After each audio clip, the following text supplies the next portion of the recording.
ಕೃಷ್ಣನ ಕೋಹಕದಲ್ಲಿ ಪಾರುಗಾಣದೆ ಬೆಲ್ಲು ಬಾಣಗಳನ್ನು ಬಿಟ್ಟುಕೊಟ್ಟು ಅರ್ಜುನನ ಅಂಬುವಿಗೆ ಆಹುತಿಯಾಗಿ ಬಾಣ ಮಂಚದ ಮೇಲೆ ಮಲಗಿರುವ ಸಮಯದಲ್ಲಿ ನಿಮಗೆ ಧನುರಾಚಾರ್ಯ ದ್ರೋಣಾಚಾರ್ಯರು ಮರಣ ಹೊಂದಿದ್ದಕ್ಕೆ ಕಳವಳಿಕೆಯ ಕತ್ತಲು ಕುರುದೇವತೆಯು ಕುರುಡಾದ ಸಮಯದಲ್ಲಿಯೂ ನಿಮಗೆ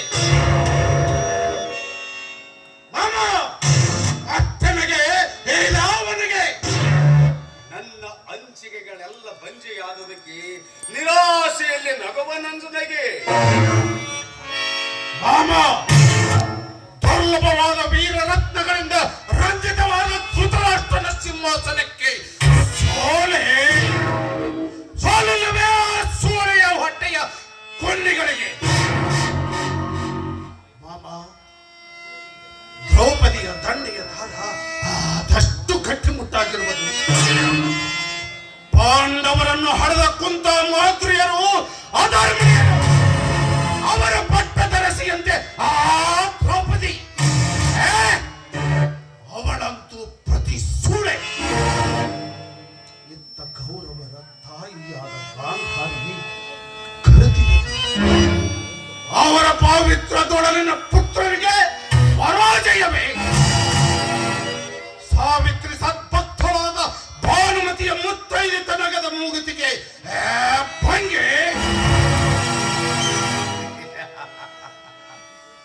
ಪುಣ್ಯದ ಬೆಳಸಿಗೆ ಬಹು ಭಯ, ಪಾಪದ ವಿಷಮಯ ಬೆಳಸಿಗೆ ರೋಗ ಕೀಡೆಗಳ ಕಾಲ ಅತ್ಯಂತ ಕಡಿಮೆ. ಕೌರವರು ಪುಣ್ಯದ ಬೆಳೆಸಿ, ಪಾಂಡವರು ಪಾಪದ ಬೆಳೆಸಿ. ಹಾಗಾದರೆ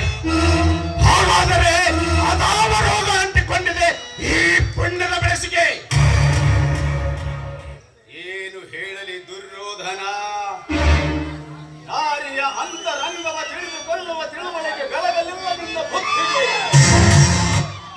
ಹರಳಿದ ಹೂವಿನ ಹೊಟ್ಟೆಯೋಳು ಮೌನದಲ್ಲಿ ನೆರಳುವ ನಿಸರ್ಗದಂತೆ ನೆರಳುತ್ತದೆ. ಪುಣ್ಯತನದಿ ಮೂಕತನದಿ ಪುಣ್ಯ ನಿನ್ನ ಭಾನುಮತಿಯ ಶೀಲದ ಹೊಟ್ಟೆ.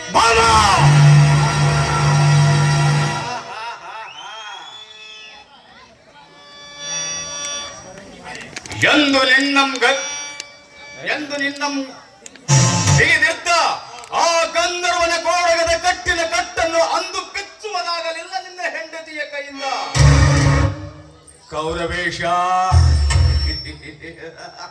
ಎಲ್ಲಿ ಕಾಮಿನಿಯ ಕಣ್ಣಲ್ಲಿ ಕಾಮ ಕುಣಿದಾಡುತ್ತಿರುವುದು ಅಲ್ಲಿ ನಾಚಿ ಬಾರಳು ಜಯಲಕ್ಷ್ಮಿ.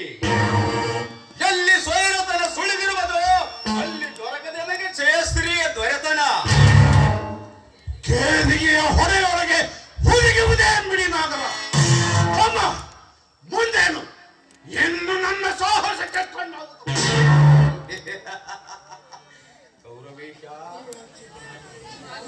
ಗುರು ರಾಜ್ಯ ದೇವತೆಗೆ ಕಣ್ಣಾದ ನಿನ್ನ ಗತಿ, ನಿನ್ನ ಮತಿ, ನಿನ್ನ ಸಾಹಸಕ್ಕೆ ಕಣ್ಣಾಗಲಿದೆ.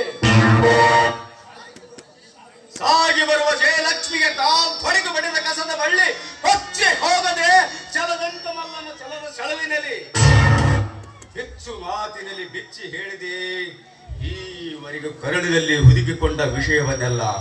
ಓ ಚಲದಂಕ ಮಲ್ಲ, ನಿಮ್ಮ ಬಿಸಿ ಯುಚಿರು ನಾಟಿ ತೆನ್ನೆದೆಗಳು ಬೆಂಕಿ ಬಳ್ಳಿಯಾಗಿ ನಿಲ್ಲುವುದು ನನ್ನ ನಾಡಿಗೆಯ ಮೇಲೆ.